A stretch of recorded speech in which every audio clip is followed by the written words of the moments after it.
stirring the iced coffee with chopsticks, using the vortex method, and 10 milligrams of creatine. The only true way to optimize the taste of your iced coffee.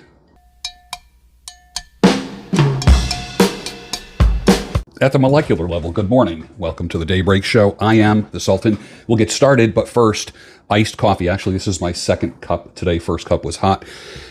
I discovered iced coffee recently, and I used to watch people get their iced coffee. I'm like, dude, just drink hot coffee, will you? What are you, a girl?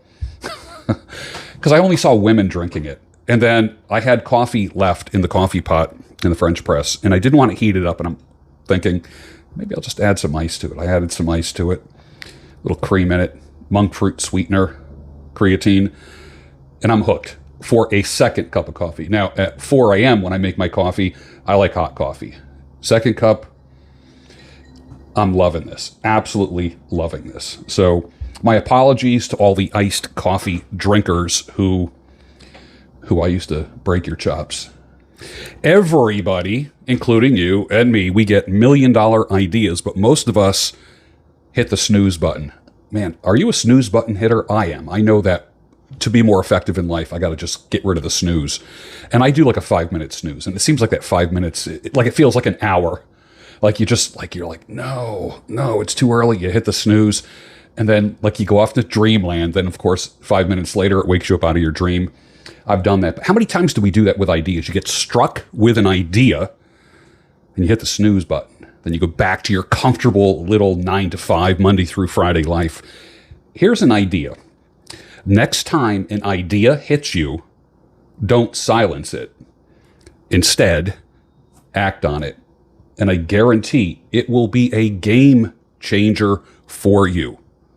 Actually, it's going to be the game changer you've been praying for.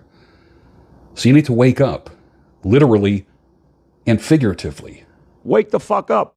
He had a 1 in 500 chance. 68 years old, he rolled the dice and he won.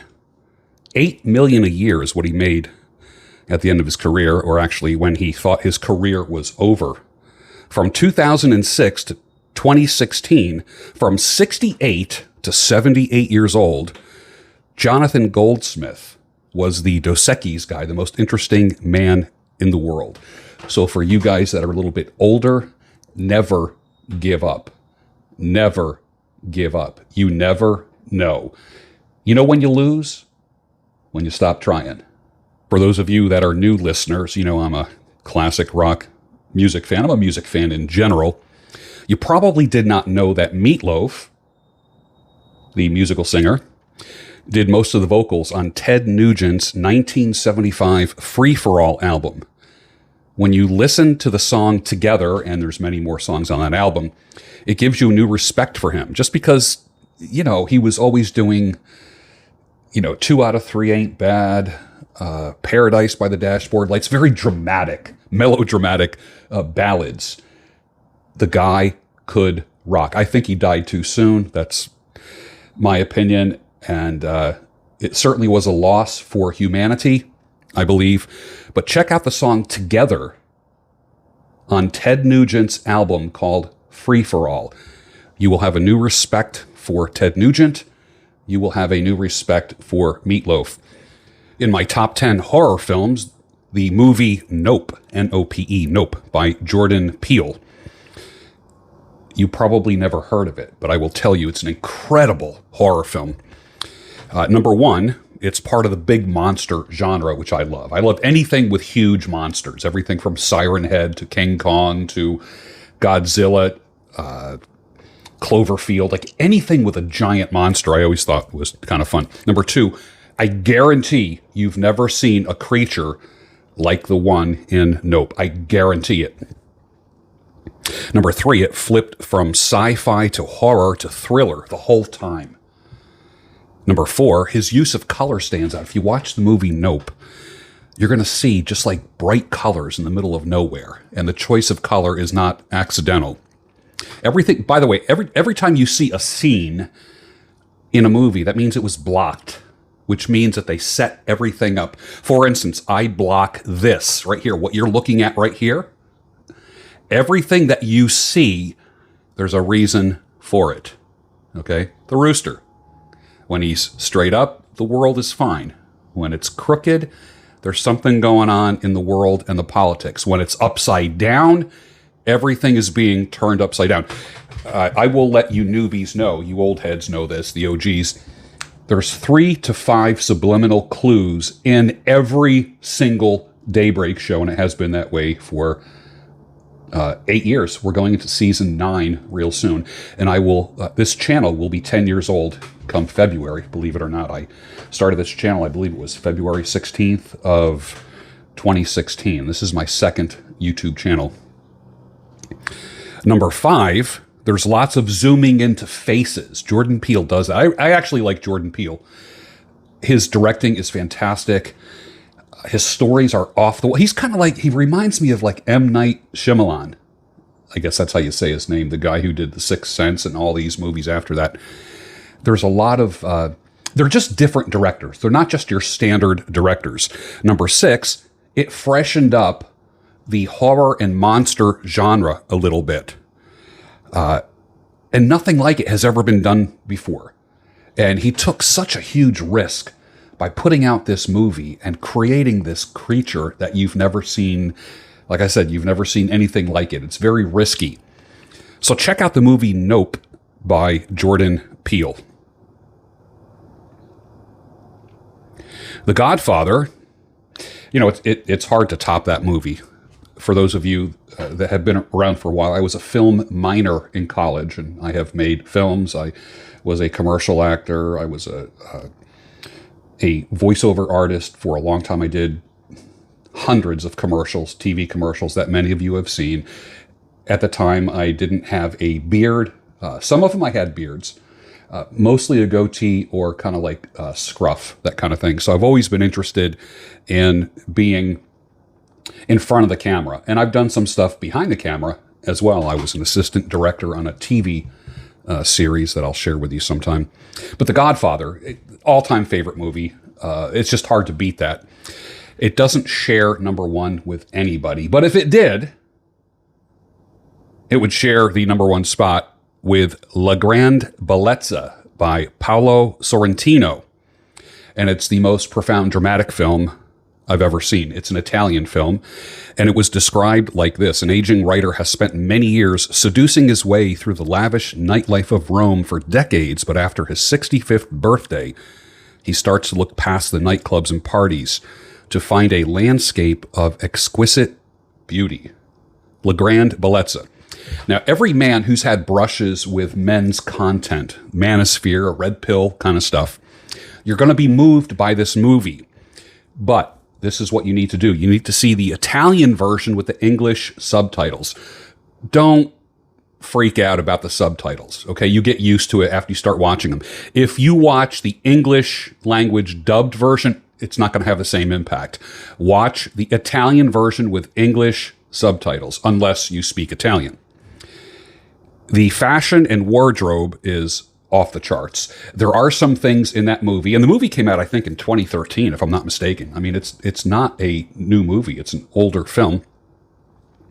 The fashion is off the charts, and I guarantee you're going to see one little piece of fashion in that, something that somebody's wearing, maybe some decor somewhere that is going to influence you, and you're going to adopt it into your own style. Now, I happen to be a pocket square kind of guy. I went from wearing ties, like suits and ties all the time, to wearing a sport coat with an open collar shirt and then a pocket square. It just, you know, and then when you add a pocket square to a suit where you are wearing a tie, watch out. That's a killer look.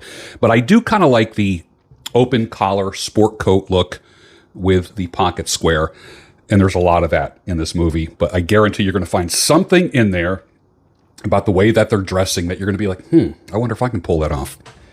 The set is absolutely breathtaking. It's Rome. It's Italy. It's magnificent. The characters are over the top. Absolutely over the top. Fascinating people. Interesting people. Non-beautiful people. It wasn't like they picked out the most beautiful people in the casting. They picked interesting faces, not necessarily beautiful and handsome faces. Although there are handsome and beautiful people in the film, the content was more about being interesting and intriguing. And you're going to love it. La Grande Bellezza. And of course, it's got Sabrina Farilli in it. Say no more about that. To me, she's kind of like I don't want to say the new Monica Bellucci, but you're going to kind of get those vibes. I love this phrase from Chester on Gunsmoke. Anyone remember the Western TV series called Gunsmoke that was on from 1955 to 1975? Chester says, after his first sip of freshly brewed coffee, he says, "Ooh, that's just as smooth as a widow's kiss." For those of you guys that have ever dated a widow, you'll know what I'm talking about. There's something, not that you're looking for widows, but if you encounter a woman who was formerly married and her husband passed away, there is something very loving, smooth, and comfortable about them that you won't experience with another type of woman. And I don't like talking about this stuff too much. I mean, it gets to the point where the white bearded guy just probably should not be commenting on sexual things. But the reality was I didn't always have white hair. So I guess I'm still kind of like reminiscing a little bit. Smooth as a widow's kiss. I reposted this. Girls just want to have fun. Remember Cyndi Lauper's song? But only if they can lie to themselves about it later. The spring break, the cruises, the vacations, the girls' nights out. I know all about that stuff. How do I know about that? Because I was the guy who was hitting on them. I was the guy who was hitting on them. You probably never knew this, that raw cacao powder contains more than 300 different chemical compounds and nearly 4 times the antioxidant power of your average dark chocolate, more than 20 times that of blueberries. So could you add a teaspoon of raw, high-fat cocoa to a drink and mix it in with a little milk frother kind of thing? Absolutely. It can transform your drink, whatever that drink is. It's really quite amazing. Not to be confused with hot chocolate or chocolate milk. This is different. Well, my dream truck is a first-generation Tacoma extended cab, 5-speed, upgraded with, just the modern amenities, if at all possible, maybe leather seats, if I could pull it off, a full backup camera, a nice sound system. I do have a second-generation Toyota Tacoma that I love. That I like. Let me put it this way. I like it, but I love the first-generation Tacomas. I just think they're insane. So I asked ChatGPT, what ethnicity of male aesthetically ages the best? Here's the answer. Straight up Mediterranean, black. Some Asian men tend to age best aesthetically, but here's the breakdown. Mediterranean men, Greek, Italian, Middle Eastern. The olive skin resists sun damage better, and they often keep a strong jawline, good hair density into their 50s. I didn't start losing hair until I was 60. I mean, my hair receded a little bit, but I didn't have to like change the style of my haircut till I was about 60 years old, which was 5 years ago. But I'm surprised that I have as much hair as I do. It's not a lot. There's still something there. And when it gets to the point where I'm trying to make 3 hairs look like 5 hairs, then I'm just going to buzz it down to a 1 and fade it up on the sides. That's pretty much it. Think the older Italian actors. They keep that distinguished vibe naturally. Salt and pepper works well. I was salt and pepper long before I turned white in the beard and gray. And that rugged look kind of ages well. Black men are number 2. Melanin is the MVP, the most valuable player. Black men have slower wrinkle development, even skin tone, and often hold muscle mass and facial fullness longer. A 60-year-old black man can look like he's in his 40s and still impress people. Just don't let the weight or diabetes creep in, because those are the killers of black men. Number 3, East Asian, which would be Korean, Japanese, and Chinese. They don't wrinkle early. The skin stays tight. They tend to keep a youthful look into their 60s. The downside is they sometimes suddenly age in their 70s. Also, not all carry mass or masculine presence deep into their older age. Number 4 is the Nordic Slavic people. If they stay lean and healthy, they age like royalty, stoic and sharp. But if they drink or get soft, aging can be brutal on the Slavs and the Nordics. Weather and alcohol accelerates the fall. Hence why I am quitting alcohol. I'm giving it a year. I think I might renew my October commitment for another year, but so far it's been 10 months after drinking for over 50 years. Number 5, the Anglo-Northern Europeans. Here's bad news. Your skin ages the fastest. Wrinkles, sunspots, sagging. And if you're not extremely disciplined, you look worn out by the time you're 50. But if they're shredded and stylish, they can pull off the silver fox status. Bottom line, it's not just ethnicity, although that does play a role in it. It's lifestyle, testosterone, sun exposure, weight. But if you're asking who can show up at 55 and still turn heads without Botox, ChatGPT tells me that Mediterranean and black men lead the pack. And of course, I couldn't do that research without doing this. ChatGPT, what ethnicity of woman aesthetically ages better? East Asian women tend to age the slowest. Think about this in terms of visible aging. Their skin holds collagen longer, wrinkles show up later, and they keep a youthful face well into their 40s and 50s. Genetics, the diet, which is low sugar for most East Asian women, and sun avoidance helps keep that youthful look. Some Latinas, especially with indigenous heritage, are beautifully too.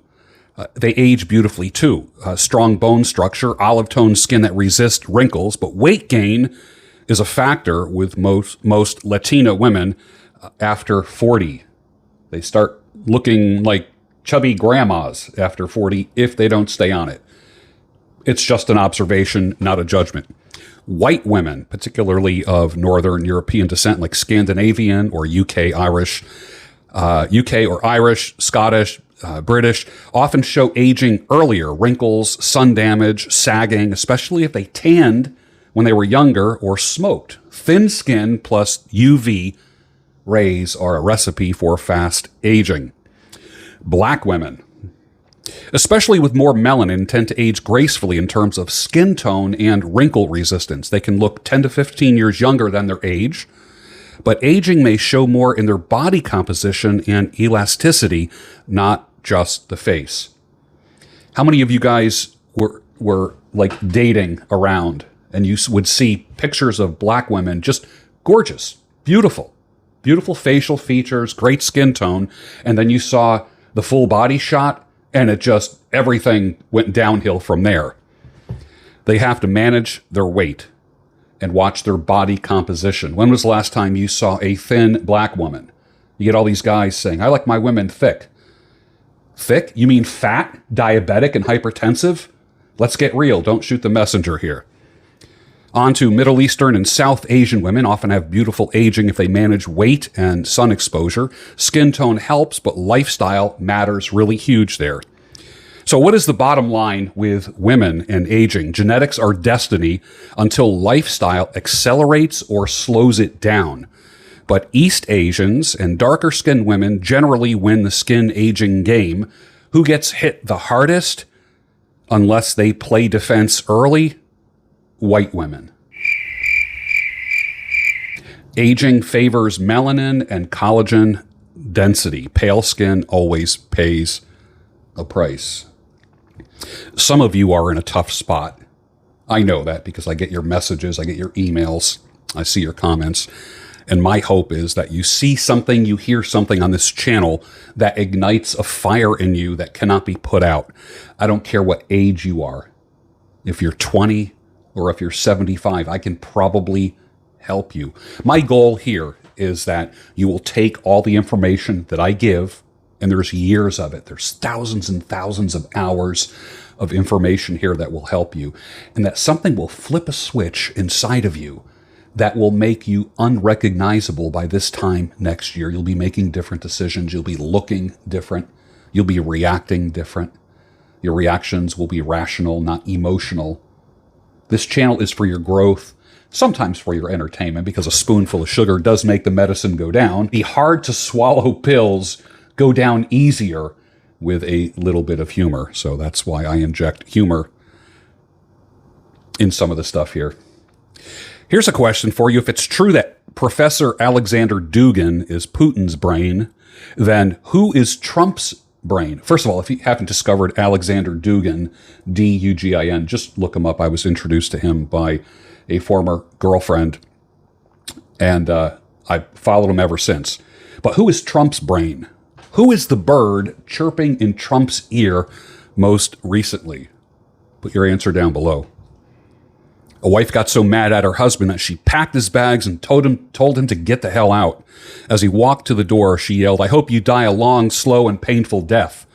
He turned around and said, "So you want me to stay?"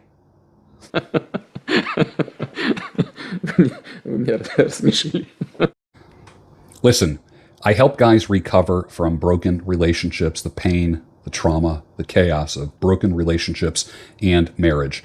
Also, if you are in a relationship or a marriage and you want out, you want to get out with minimizing collateral damage, I can help you leave her.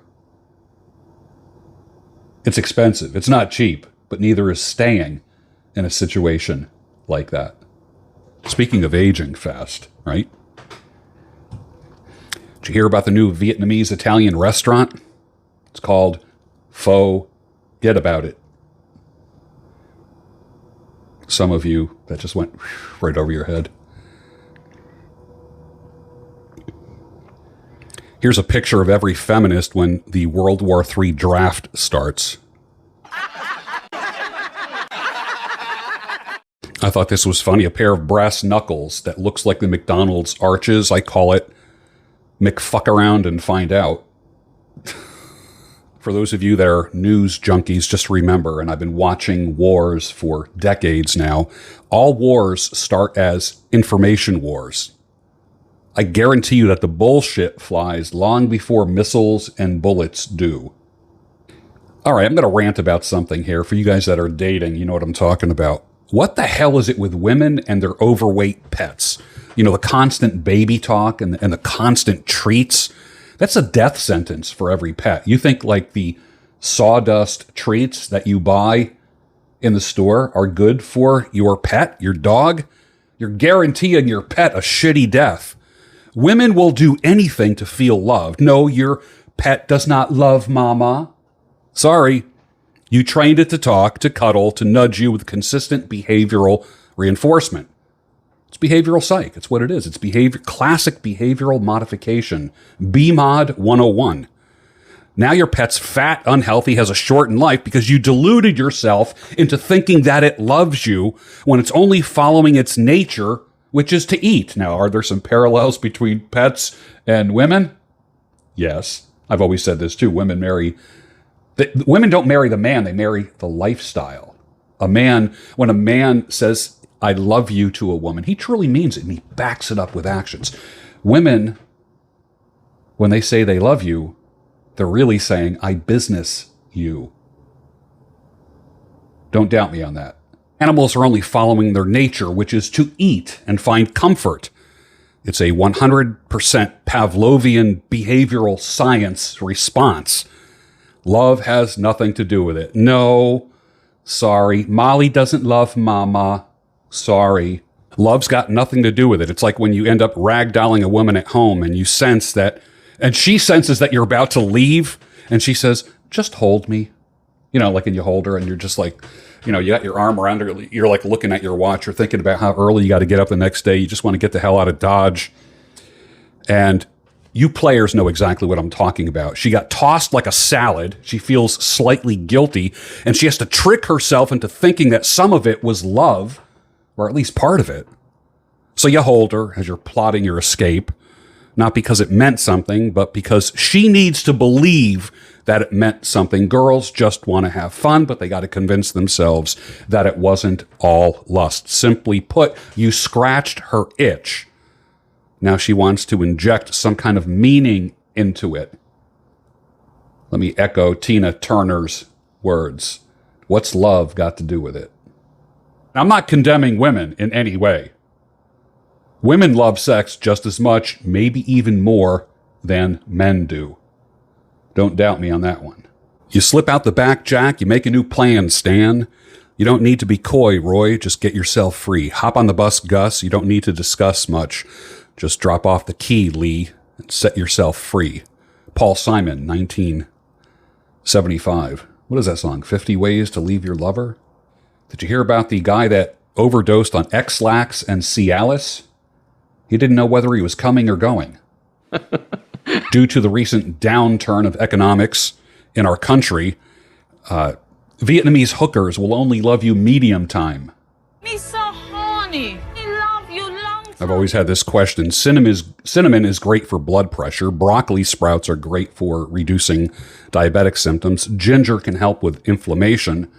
Why doesn't insurance cover that?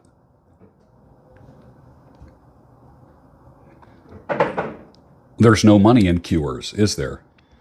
Back when you were open to meeting women, did you ever eliminate one because she looked like she'd be expensive? You know, the pictures at Machu Picchu, on a hillside in Positano, on yachts, expensive hotel balconies, steak dinners, holding up the wine glass. You're like, oh, she's high maintenance, or this one's going to cost a lot of money. And you see the gal riding a horse, jogging, baking something, fixing something around the house, taking a selfie in a car, just like a normal woman, and you go, yeah, she looks like she'd be much easier to handle. It's funny how you can tell the high maintenance chicks just by looking at them. And believe me,